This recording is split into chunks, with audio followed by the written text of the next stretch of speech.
Welcome to the Valuation Multiplier with Rob Connell. I'm Nuno Godinho, co-founder and CEO of MyFractionalCEO, and today we go inside one of our most important shifts in the more modern enterprise, the evolution of the CFO. Thank you, Rob, for joining me today. Most welcome. Thank you for having me, Nuno. Fantastic. So Rob Connell has operated as CFO, CEO, and board level financial steward across telecom, SaaS, and insurtech ventures. He's guided growth from both the operating side and investor side, as we discussed in previous episodes. And in this episode, we'll explore how financial leadership today drives far more than just the budgets. So, Rob, this is more than just a position. It's a position that is getting more and more strategic. So, how has the role of the CFO changed over the last decade? Yeah, very good question, and something that I'm quite passionate about, something that I've also had a bit of a bugbear about in the past as well. So if you think about, for example, you might be quite a large business with a very experienced CFO. You might be a relatively small business that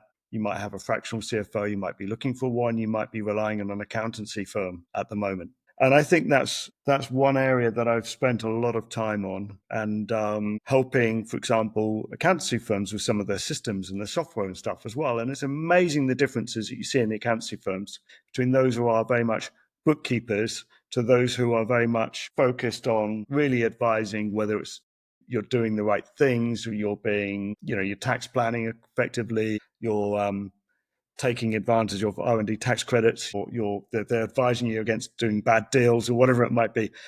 Forgive me, Nuno, I know it's not something in the notes that we talked about, but I was just thinking about it while we're waiting to get started today. I think that's what stems from a lot of my background, is working with a few accountancy firms where they've been supporting me, or where I've been supporting them with looking at their new tools and their services that they can offer to their customers as well. But to get back to the CFO, because this is what we're here to talk about today. The other thing I've been doing for a number of years has been helping non-financial people understand financial terms and why, it's so important. But then with CFOs, how to think more broadly, how to take a very helicopter view of the business and how they can influence decision-making as well in that business. And that's something that it's really thinking about the CFO, like we were saying with the accountancy firms, they're not just a business controller or financial controller. It's not just about accounts payables and accounts receivables. It's about being strategic growth architects. And I said about our notes beforehand, and that was your term that you used, which I like, Nuno, so I'll steal that one. Then if we look at other things like capital deployment, raising capital, investor relations, the tools that are used for decision making, governance, aligning different parts of the business, different group parts in the group. That's really part of the CFO's remit now as well, right? And they're driving that. Everybody wants growth, right?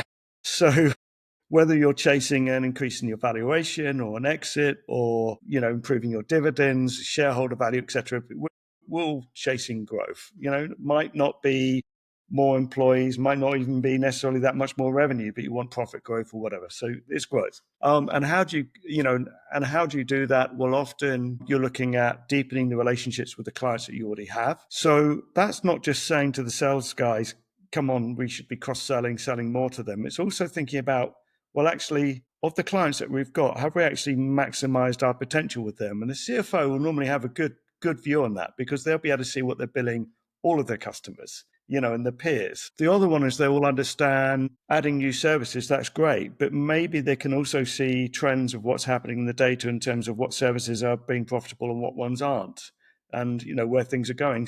This is a bit like some of the other podcasts we've had, the recordings we've done, which is everybody needs to work together, right? So the CFO will bring a view, but then the CPO might be able to help deliver, the sales director might be able to sort of, give some realism to, etc. And I think that's what a lot of this is about. And now the other one is that CFO will often help, like the CEO, from the visionary to seeing things through, but then keeping those good relationships with, like, the investors, for example, who want that granularity of detail.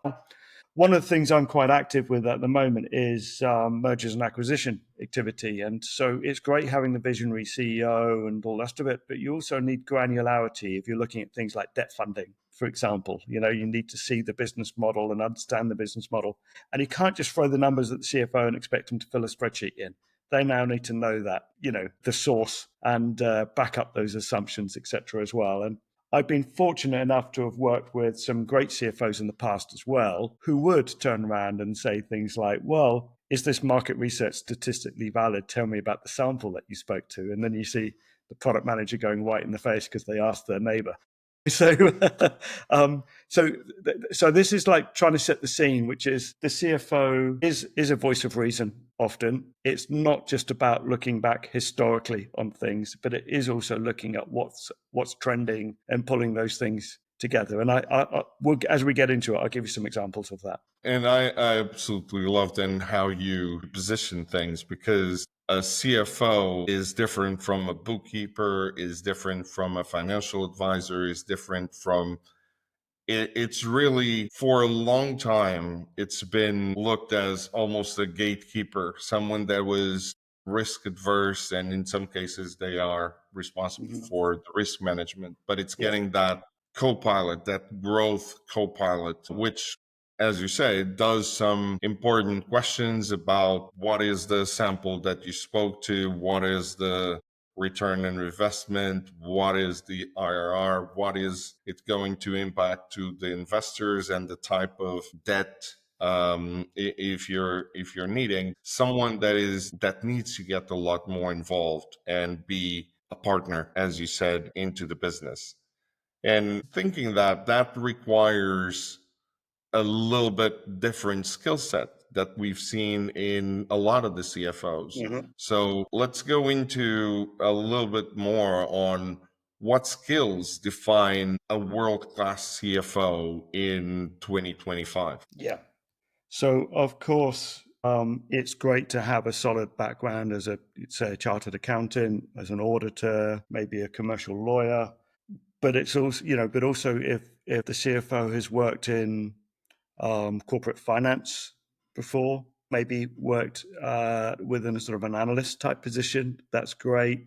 Is skilled in understanding how to interpret data and visualize data. But then there's some social skills as well, which perhaps we haven't really thought so much about for the CFO in the past, because investor relations, and also, as you said, as a gatekeeper, you're a door opener, not necessarily a door closer. So yes, they've got to manage risk, but one of the key things is not making a decision or not making changes or not pivoting the business model or whatever when it needs to be done. So those tough decisions need to be made sometimes as well. So the risk of doing nothing can far outweigh, continue to dig yourself a deeper hole as such. So yes, I think the CFO it's fine if their background is still fairly traditional, but it's their attitude and their outlook towards risk and understanding the commercial drivers of the business, understanding the customer base, understanding the strategic partners that you have, understanding what's going on with market trends, etc. And being able to explain things to non-financial people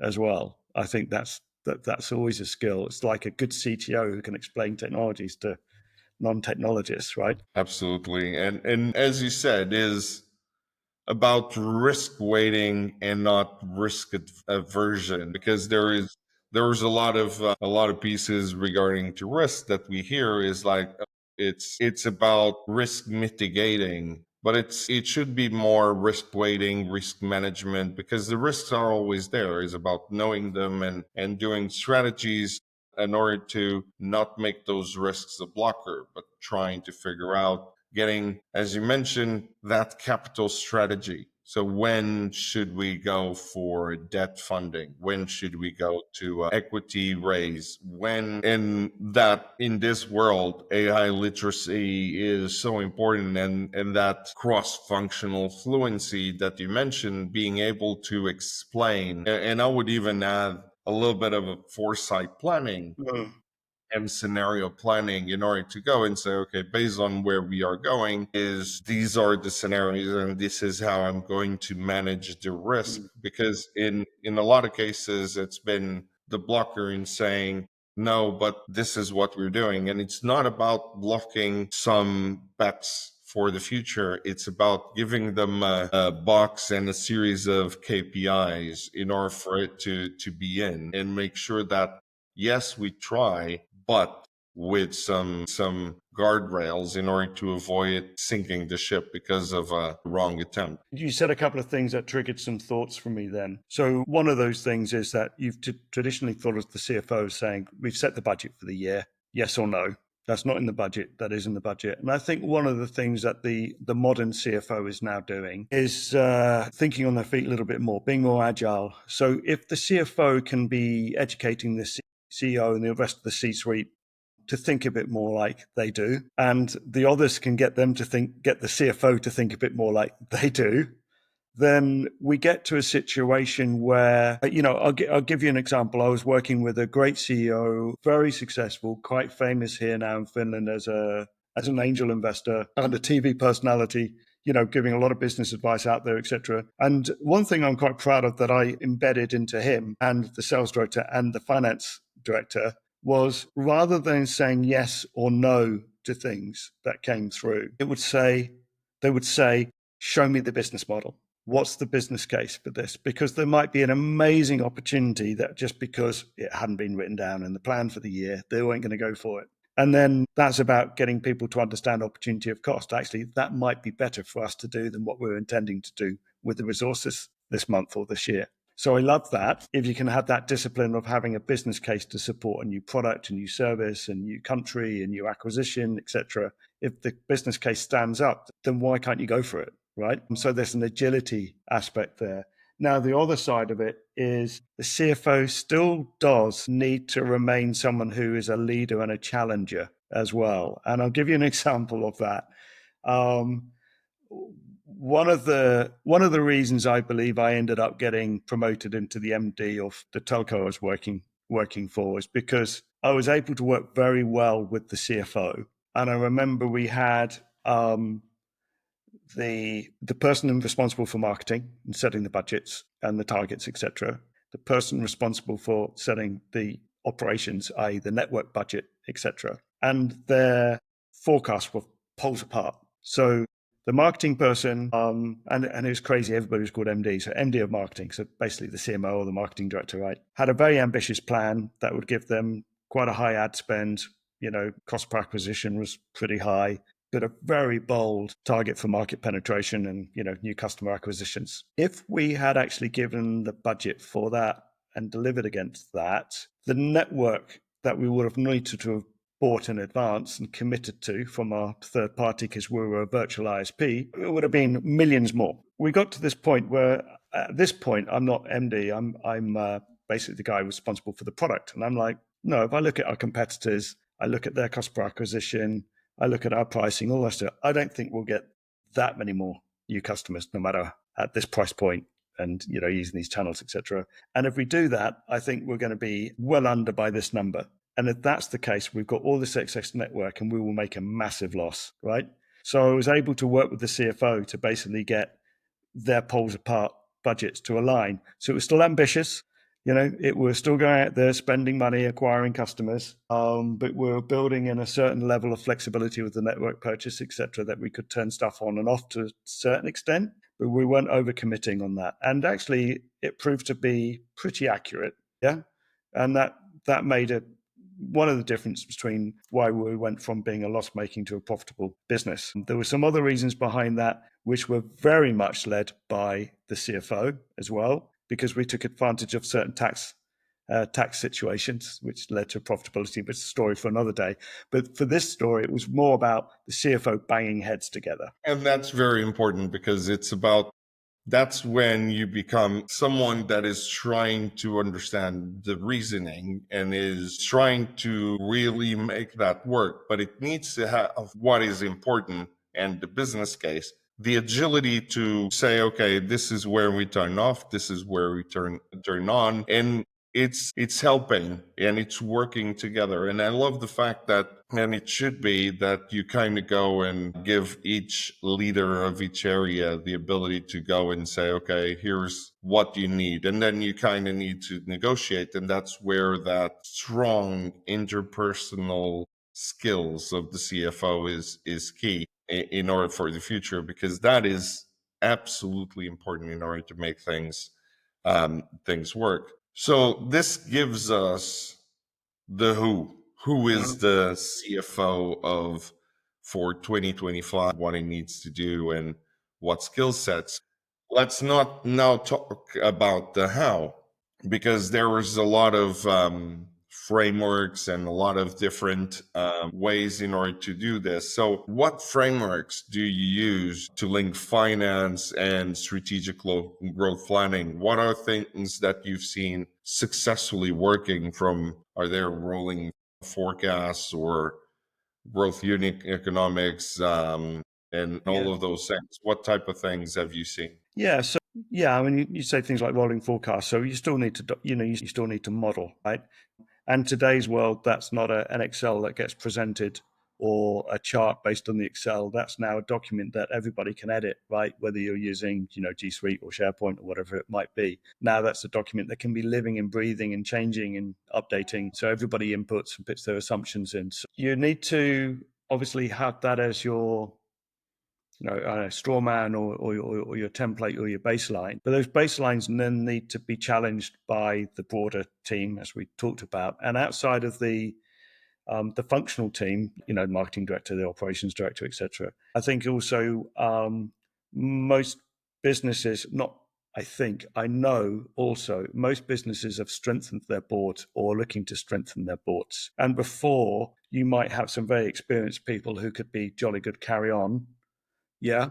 But now a lot of those board members will have, and of course the board needs to be strategic, but a lot of them will have certain specific things that they bring.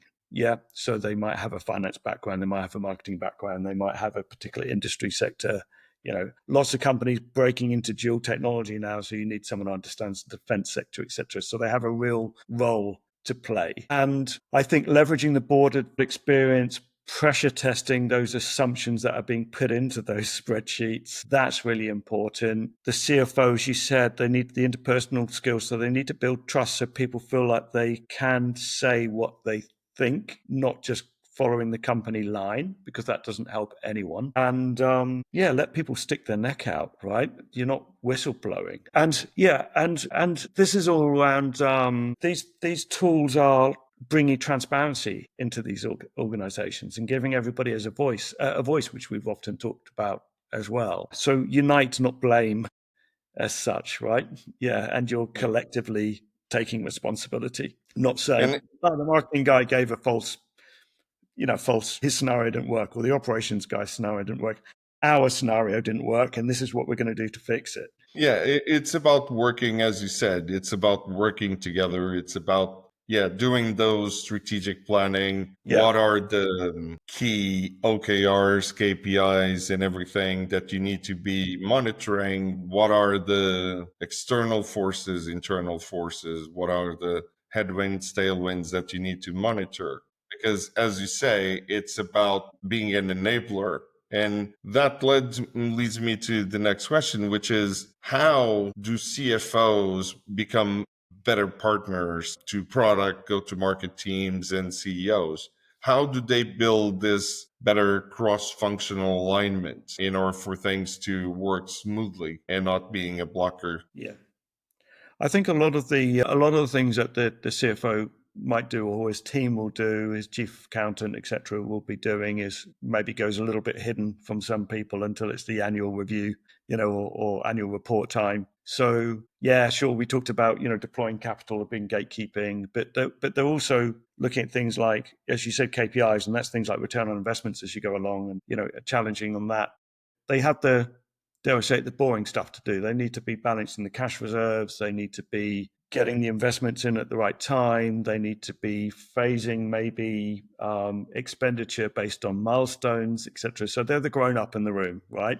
And a lot of these things. But they're also having to keep the capital deployed correctly and using financial instruments and tools. Now, the point I'm going to get to on this one is from what you were saying, working with the others, is some of those tools are now cross-functional. So this is old hat, but I think it was maybe 15, 20 years ago when Salesforce were talking about CRM systems. They didn't talk about CRM systems just in the context of tracking whether you got back to someone on time or not. It would also talk about integration with things like Financial Force or something to say, actually, you probably shouldn't be sending them another €1 million worth of stock because they haven't paid you for last year's stock yet.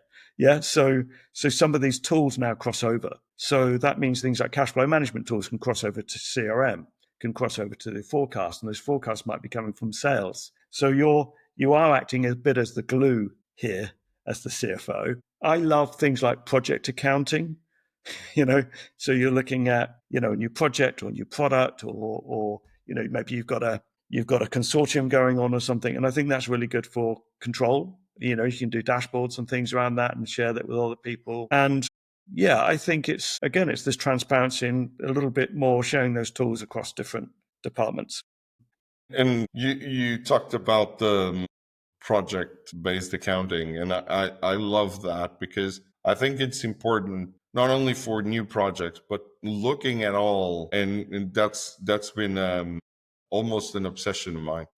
Where we're going in and starting to go, it's not only about the revenue and so on. Let's understand each, even if it's within a product, let's each understand each of these areas to understand which ones are giving us the best return on investment, which ones are dragging us, in order for you to even understand if your pricing is right, because sometimes that's the difficulty. So product-based P&L, and even within the product, breaking it down and understanding, this the product team said that they are going to deliver this new feature, is going to do this and that. Fantastic. Let's track that. Let's understand if that is a good use of money. And so, as you said, is being the grown up in the room and coaching other people in order to do, because there is a lot more, because if they do that and they have other people also focusing on that, then they can become more focused on other areas. So for example, something we talked has been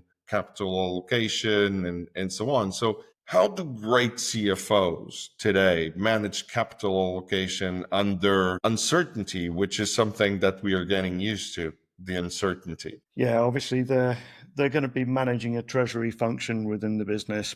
I think, as you said, when you've got things like project-based P&Ls, etc., you're giving ownership and responsibility to others. And it goes from being a very dry, dull table with a bunch of numbers that are meaningless to you, or only looking at the EBITDA of the company as a whole at the end of the year and thinking, I've got no influence on my bonus, I think I'll just give up and sit on my hands, to actually, giving someone P&L responsibility for their bit. That helps tremendously, I think, for motivation, for incentives, for responsibility. And then people will stand up and come back and fight their case for the capital deployment. Yeah. Yeah, it's very important because it's that empowerment that allows people to achieve their best.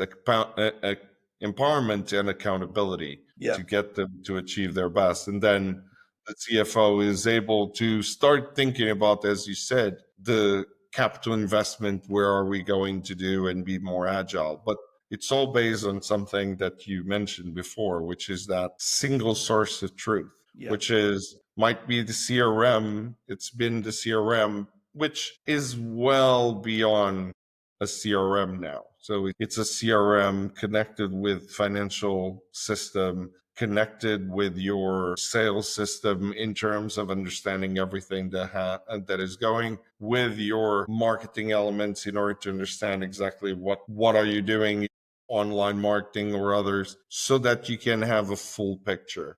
And that's really, really important, because then by having that, everybody is having the transparency, and the CFO can start thinking about, how do we look at market expansion? How do we look at tax optimization? Yep. and all of that. Based on that, so let's now zoom into the investor dynamics because it's a big responsibility, the investment relations part. So we are going to now focus about how investor relations looks like for a CFO today. So what do, as an investor, do you expect from a CFO now that you didn't expect him to do 5 years ago? Okay. I expect the CFO to know the business better than they used to. Before, you would expect them to know the numbers. Now I expect them to actually understand the business. What's the technological advantage of what they have? How well is the team's performing? How well their resellers are performing, et cetera, et cetera. I expect them to know that now. In the same way, I expect the CEO to know the numbers now as well. And I still do get alarmed sometimes if I talk to someone and they don't actually quite understand what happened the month before or the quarter before. So that's one thing. So not just knowing the numbers, but actually really generally knowing the business. I think that is important. Now, that doesn't mean that the investors don't still want to see the regular reports, and they're normally quite prescriptive today. So before it might be a bit more, send us your report for the quarter or whatever it might be. And now there's a lot of online cloud-based tools that they will be able to link their cloud-based accounting to, but they'll also be expected to update projections and to state why they haven't met the projections or why they've exceeded the projections, which would be nice. So there's a lot of great tools now that are often prescribed by the investor to say, you need to use this one. And they're not onerous because they're normally linking in with, smaller companies with QuickBooks or whatever it might be. The larger firms, perhaps they've got a private equity firm helping them fund their missions and organic growth and all the rest of it. Again, they'll be very numbers orientated, and the CFO is going to be the one having to make sure that he's presenting not just the numbers, but why the numbers are different to what was perhaps expected. That's the thing, right? And there's a few things that you can do so that the CFO is not hung out to dry. One of the things I really liked from back in the day was we'd have a monthly finance committee meeting. And that basically meant that I sat there as the MD and I would have different heads of departments, finance person present back to me what's the numbers. And it would be the different heads of those departments giving the rest of the narrative and the rhetoric. So we'd challenge the numbers, and then we'd have to say why the numbers were as they are. Yeah, it's a great exercise to understand if everybody understands the numbers and the narrative, because it shows that they're ready for even board conversations. And in this case, CFO, as you mentioned, requires to have a board fluency and readiness, knowing the numbers, but also the business case behind it, understanding the unfair advantage, understanding the the predictability when you're going to need fundraising, what type of fundraising. So it's really important. One of the things is when I'm a CEO or an MD is also, as you, is looking into, okay, let's have the story, let's have the heads of those areas to explain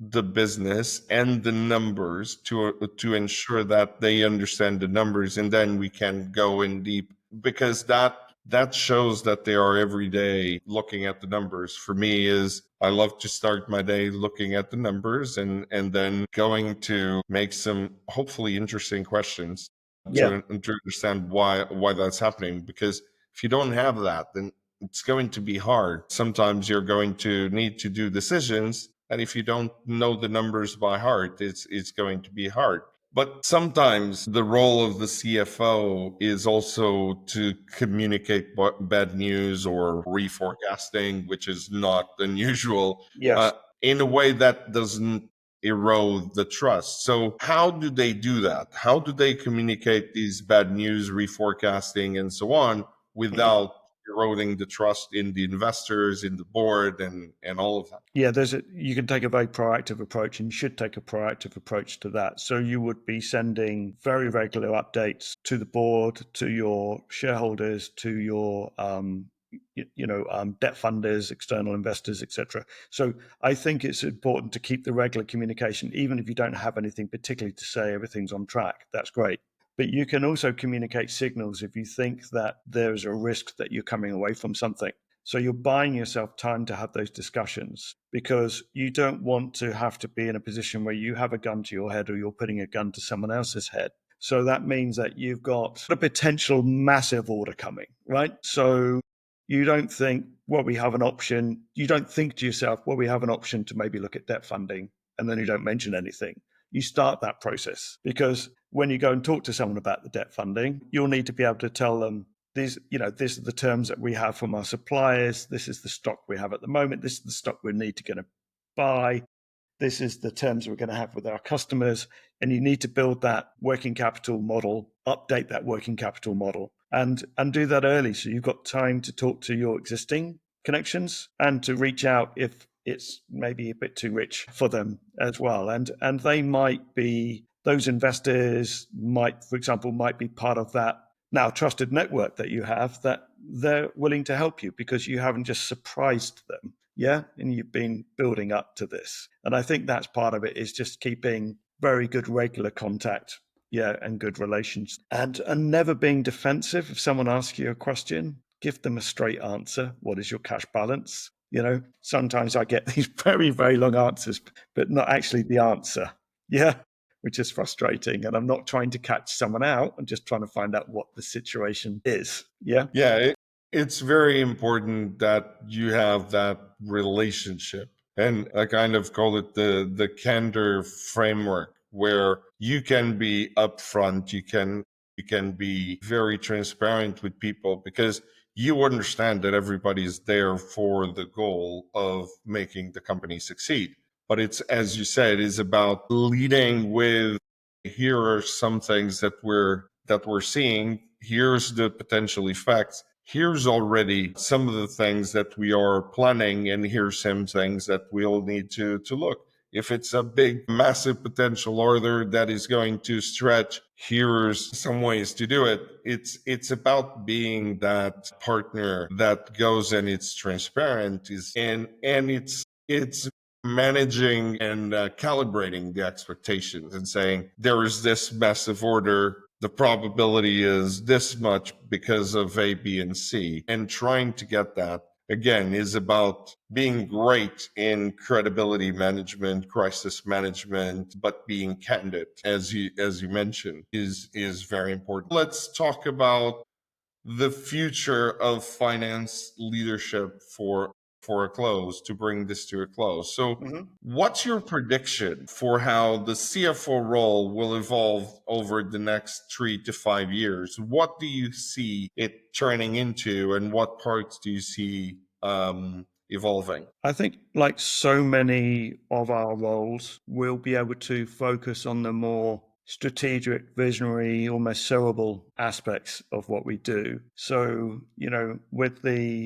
with the tools, and I've drunk the Kool-Aid obviously for AI, etc., and where we can automate so many things and use agents for so many things. It means that we get closer to having the right data at the right time, real time, getting closer to sort of the perfect competition aspects. So it will allow the CFO to have less time spent on accounting, auditing, standard governance, regulatory stuff, and actually be able to focus more on enabling the vision of the chief innovation officer or the CEO to be rapidly looking at things like, price optimization to allow the sales guy to go and do that new crazy deal that you thought you wouldn't be able to make any money on, but guess what? Nowadays you can. And I think that the CFO will continue right now in what's probably not that easy for, say, early stage businesses for getting things like funding, but the larger businesses, there are still a lot of opportunities for growth funding. Smaller firms, maybe the CFO is doing something to enable the smaller firms to think a bit more like bigger companies as well, because they've got maybe more time on their hands to do that. So that, why can't a small firm do what the big firms do to grow? Why can't a small firm grow through acquisition? And it might not be 100% own subsidiary that they're buying, but it might be a joint venture. It might be a share swap. There's some vehicles that the CFO can be thinking very strategically around leveraging their finance financial position, leveraging their know-how, etc. And then the CFO will continue, as we've themed a little bit today, to educate other people in the business. So, I think for a while we've talking about how everybody should know the elevator pitch. They should know what their company's doing. Everybody should be a salesperson in the business. No, I think everybody needs to understand the business model and the opportunity of costs. So you're not going to ask for something if you know that the money might be better off spent somewhere else, So you're not just bringing problems, but you're bringing great suggestions and solutions. And I think dare I say it, finance has become much more interesting, right? We're way away now since we were locking up all the bankers, yeah. I think most of them have been set free at this point from some of these things. These guys have been trying to operate within the rules, and I think that's what the CFO is there to help you operate within the rules still, but also to challenge and allow companies to make a mitigated risk as such, right? Or, a controlled risk, I should say, making the numbers accessible and understandable to people in the whole organization. And I think that will drive revenue growth, profitability, and keep people sane and maybe share some of the workload of the CFO to allow them to do all of those things. And then the CFO will continue to work with, say, for example, we haven't talked about it much today, but CFOs often been quite tightly aligned with HR as well. So we think about allowing people to change positions within a company, to train and upskill, not just thinking of them as someone who hires and fires. And then the other one is coming up with incentives that are financial incentives and clever financial incentives. There's lots of, tax efficient, wage-based, withholding tax incentives now, whether it's the electric car or the bicycle or your well-being. And I think that the CFO is there to keep everybody happy as well on that. And it's great because you're talking about that strategic foresight about understanding what the business needs, mitigating, or I would say modeling the risk and almost behaving as an internal VC to the company. Yes. Yeah. And that part for you, as you were mentioning now, the HR partnership is a key part because it's not only about the CFO looking at this is our sales, this is our cost, is understanding what is that we can do in order to get the edge. Also the unfair advantage when we're hiring. How are we going to get the best people? So that's very important. Very briefly, for as the last one, I was just going to challenge and say, so what's the one belief that about finance leadership that needs to change from your perspective? What is if you were looking to just changing one, what would be the one belief you would like to see changed in the very near future? Wow.